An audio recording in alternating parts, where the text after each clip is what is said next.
días a todos y muchas gracias por venir a un nuevo espacio de Encuentros en Familia. Hoy tenemos con nosotros a la psicopedagoga especialista en altas capacidades y desarrollo del talento, Marta Tourón, que viene para hablarnos sobre esta realidad, la de las altas capacidades, que afecta en estos momentos en Navarra a 600 alumnos censados, que eso no quiere decir que sean el total de los que hay, porque ahora Marta nos va a explicar que el diagnóstico es, bueno, hay un infradiagnóstico y no aparecen censados todos los niños que tienen ahora mismo altas capacidades. ¿No es así, Marta?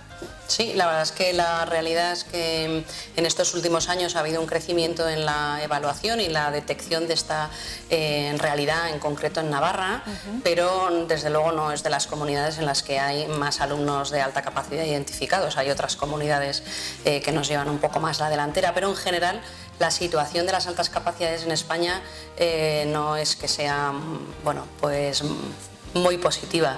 Hay efectivamente pues prácticamente el 98% de los niños con este perfil, con los alumnos que tienen altas capacidades, pues están sin identificar.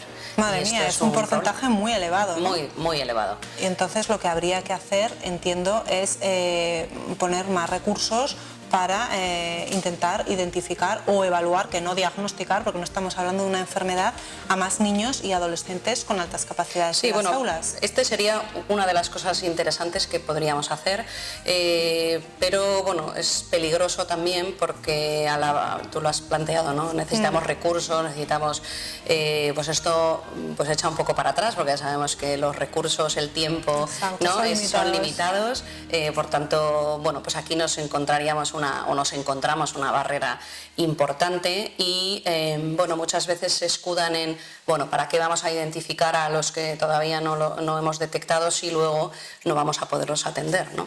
Entonces sí que es cierto que este es un tema en el que habría que poner el foco, ¿no? El evaluar.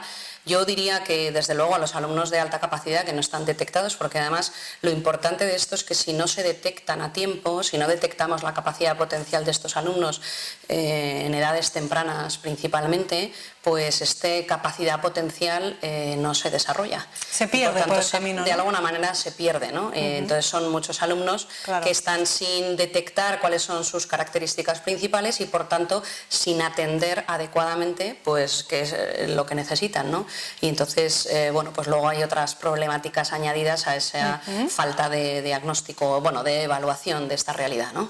Perfecto. Antes de seguir avanzando un poco hacia dónde deberíamos ir en este camino, sí que me gustaría que dieras algunas pinceladas ya un poco más concretas sobre qué son las altas capacidades, ¿no? Porque sí que es verdad que desde fuera muchas veces tenemos unos estereotipos o unas imágenes, bueno, pues que, no sé, nos estamos imaginando al típico niño con gafitas sentado en el patio solito porque los demás niños de la clase juegan al fútbol y a él no le gusta jugar, ¿no? Sí. Pero eso no es solamente eso las altas capacidades. claramente un estereotipo sobre lo que estamos hablando, ¿no?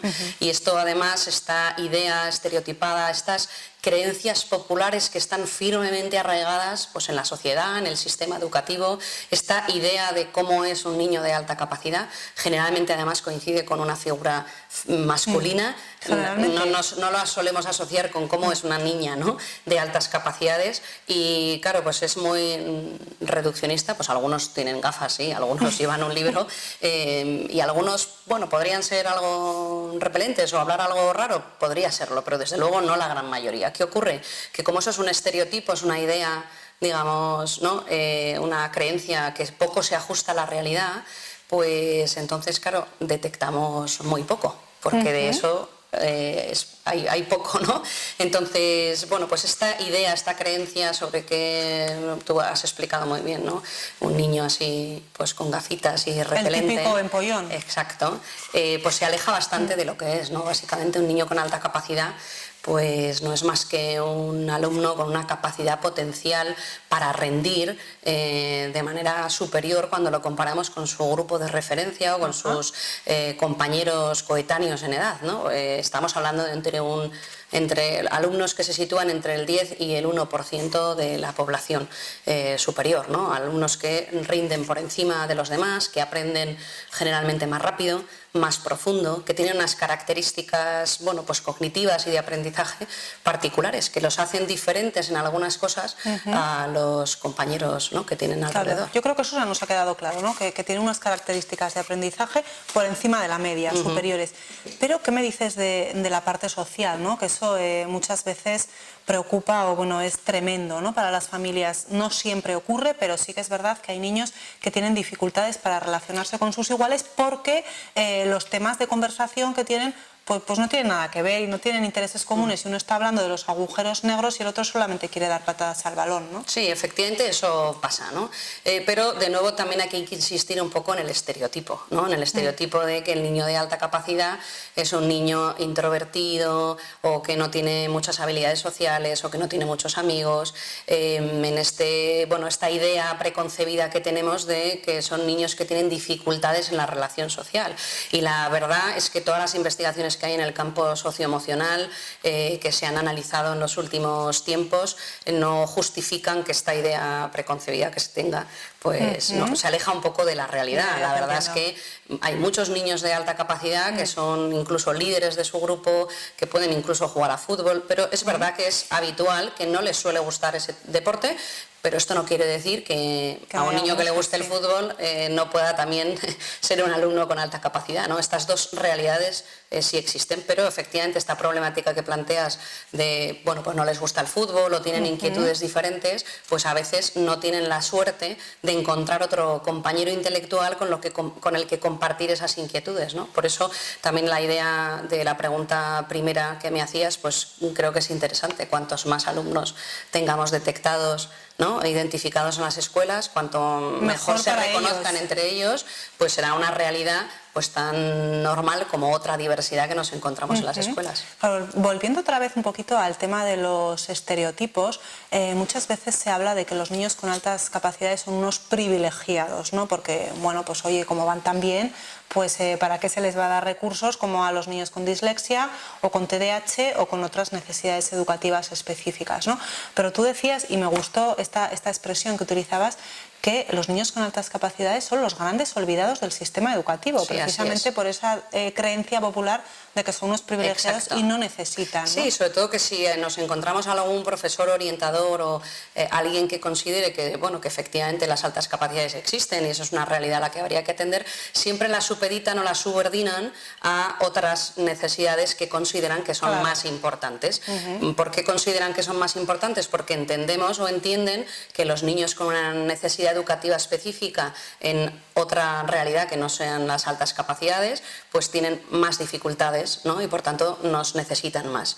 Que estamos de nuevo otra vez pensando que un alumno con alta capacidad, solo por el hecho de tener capacidad destacada, pues tiene todos los recursos que él necesita para su desarrollo óptimo y personal, y no es verdad. El alumno con alta capacidad única y exclusivamente lo que tiene es un potencial destacado, pero necesita de las ayudas, del apoyo del entorno, de la familia, de sus amigos, de la gente que tiene alrededor, para que pueda desarrollar su potencial, para que pueda lograr su óptimo desarrollo como cualquier otro alumno más. De acuerdo. Y ya para terminar, porque si no podríamos hablar infinitamente, porque la verdad es que es un tema muy interesante y muy poco conocido, ¿no?, en general. Sí que me gustaría que bueno, fuéramos igual un poco optimistas, ¿no? No solamente las cosas negativas. Sí, me gusta ser optimista. ¿No? Sí. Para terminar de una forma un poco optimista, bueno, pues ¿para dónde tendríamos que caminar o cómo crees que puede estar esta situación? Pues quizá dentro de 5 años, si esta entrevista la estuviéramos haciendo pues dentro de 5 años, ¿no?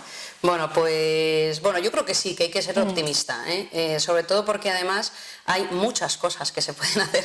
Tenemos un recorrido enorme, porque hay, bueno, pues algunas que, ¿no?, que tenemos bastantes tareas que abordar. Yo me gustaría, pues si me hicieras esta pregunta en 3 años 2024, o 5 años, pues me gustaría que hubiera identificados muchos más alumnos con esta característica, que no fuera una excepción, que hubiera una sensibilidad social a esta realidad educativa, a este fenómeno mucho mayor, que todos los profesores y orientadores de los centros educativos, en concreto en Navarra, que es la comunidad que nos toca así especialmente, pero bueno, podría ser extensible en general, pues estuvieran formados, supieran de qué va esto, supieran de qué se trata esto de las altas capacidades y que tuvieran, bueno, pues algunos recursos para poderlos atender en el aula, ¿no? Y que las familias pudieran estar entendidas y acompañadas en su trayectoria, ¿no? Perfecto, pues con estos deseos a futuro nos quedamos y ojalá que se cumplan. Pues muchísimas gracias, Genial, Marta, gracias a ti, por acompañarnos y gracias a todos vosotros por seguirnos un mes más en Encuentros en Familia y hasta la próxima. Gracias.